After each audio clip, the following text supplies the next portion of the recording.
जेर बनो तहरीक के बारे में आपके अपने लोग ये कह रहे हैं कि वो एक फ्लॉप स्ट्रेटजी थी। ऐसे वक्त में जब सुप्रीम कोर्ट ने खुद नोटिस ले लिया था, पुख्तूनख्वा से किसी लीडर ने गिरफ्तारी नहीं दी, मजा का खेज वीडियो आ रही हैं, वो पुलिस वैन पर चढ़ते हैं, सेल्फियां लेके पतली गली से भाग जाते हैं। फिर शाह महमूद, असद उमर, जुल्फी बुखारी ने गिरफ्तारी दी, उसके अलावा किसी ने नहीं दी। तासुर यह गया कि आपकी पार्टी को उल्टा नुकसान हुआ, यानी गिरफ्तारियों ना देने से वो इंपैक्ट बना कि जेल भरो तहरीक जो थी वो एक गलती थी।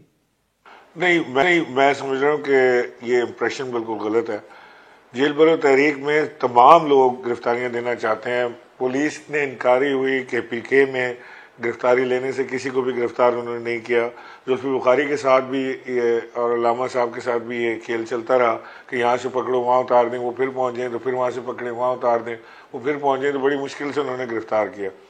तो मैं नहीं समझता कि जेल भरो तहरीक में कोई दिक्कत है या हमें कोई रिग्रेट है या तहरीक इंसाफ में लोग इसकी मुखालफत कर रहे हैं।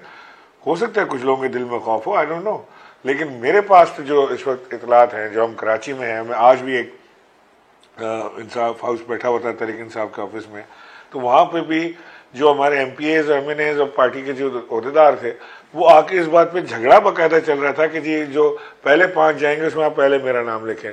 मैं आपको नाम दे सकता हूँ उन लोगों का कि जो इस पे जिद कर रहे हैं कि जी हमने पहले जाना है। तो लिहाजा मैं नहीं समझता कि कोई चीज़ ऐसी है कि जिसमें कोई खौफ का आंसर हो या कुछ। ये खौफ ही का तो था, जो जेल जाने का खौफ था या अरेस्ट होने का खौफ जो पैदा कर रहे थे, उसी को तोड़ने के लिए शुरू की।